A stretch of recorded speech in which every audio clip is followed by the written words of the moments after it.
Coops, if Nathan Cleary, they're expecting him back first week of the finals. If he doesn't return, will Penrith win the competition? Yeah, I still think so. You? Yeah. Yeah, I think I think they'll relish the challenge. I think they're much better having Nathan in it. I think like you. I think their whole game style, and we've seen when he's been out for long periods of time over the last couple of years, they don't fall back too far. So I still think they can win enough games.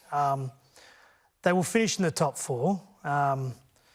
My thing is, like they've said that he's going to be back for week 1 of the finals.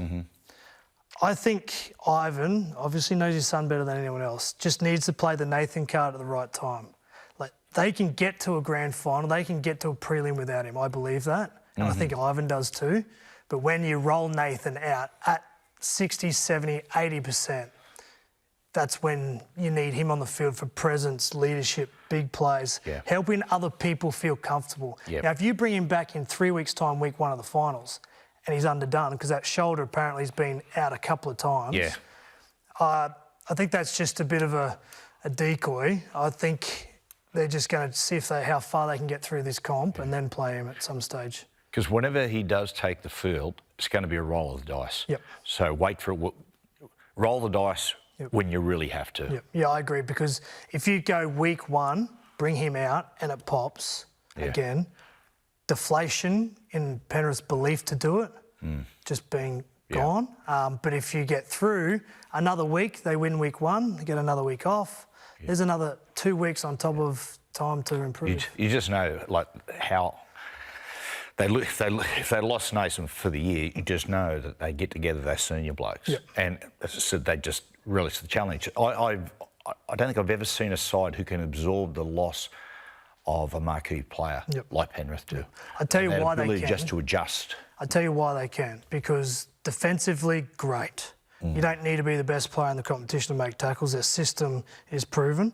They don't give the opposition lots of chances. They don't turn the ball over cheaply. They don't give penalties. And when you can defend your line for long periods of time, the opposition get frustrated and think, oh, I've got to go to option 2, 3, 4 here. Then all of a sudden they drop the ball and Luai might scoop it up and run distance. Edwards might do something great. So that's the reason why they keep games always close, because they double down on the hard parts of it. And then one of their players just come up with an opportunity. Isn't it funny? Because, you know, just talking about there, Penrith don't win on the back of brilliance. They've got some brilliant individuals. They have brilliant players. They have brilliant players. But they win by just bit by bit wearing a team down. And if I'm Jerome Luai and I'm Fisher Harris and this is my last ride with the Penrith dynasty, I'll tell you what, I'm giving it everything I've got. And Luai has been terrific with no Nathan this year. Luai's been a terrific player for a long period of time, but I'm happy to say this has been his best year. Easily. Coops, last year, Stephen Crichton, whatever happened, we lost the Origin Series, but Stephen Crichton was outstanding in the Origin Series last year, and he's just kept going like that. Went to a new club, and he's just continued, he's gone to another level. It's been the same with Jerome this year. Out of the Origin Series, he has just gone way up and off to the Tigers next year.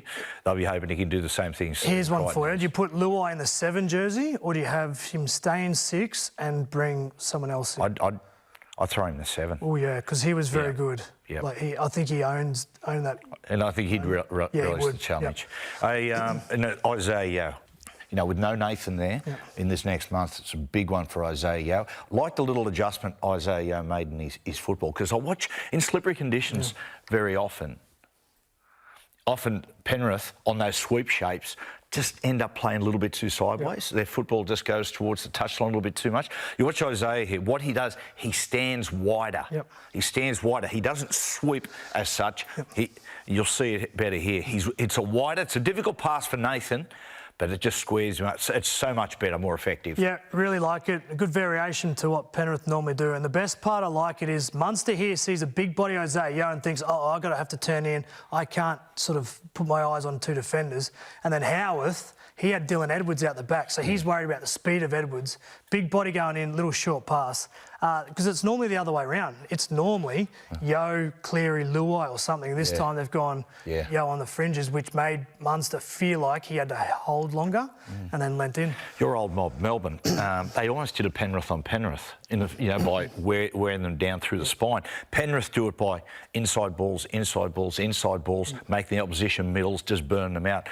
Melbourne did it the other night by just taking on the big blokes relentlessly with their speed men. And they took their opportunities in the first half. There was that scrum try, there was 2 kicks, I believe, but whenever Melbourne Storm are up for a big occasion, you can tell that through the running game of Munster and Hughes. Start to both halves, they become run-first mentality halves, running the ball. Munster made a line break, so did Jerome Hughes.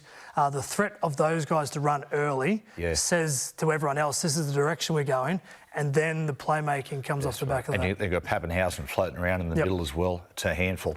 And the other bloke coming off the bench who has been, I think if you're given a Dalian medal for the most improved player in the comp, it's Tyron Wishart. Tyron Wishart, come on. What I like about this, right, you see sides, the top sides like to defend as a collective.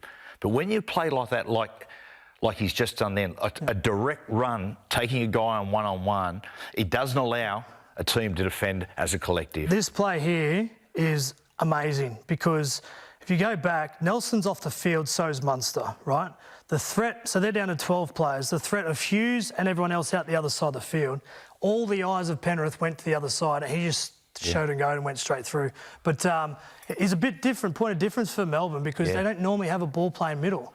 He can come on and do that once the game's been broken up a little bit. That's a very classy play. Look, Edwards' eyes are gone defensively and went straight through. OK, we're just talking there about sweep shapes, right? When you sweep across. Now, the very nature of block formations and sweeping around is that you're skimming almost across the defence.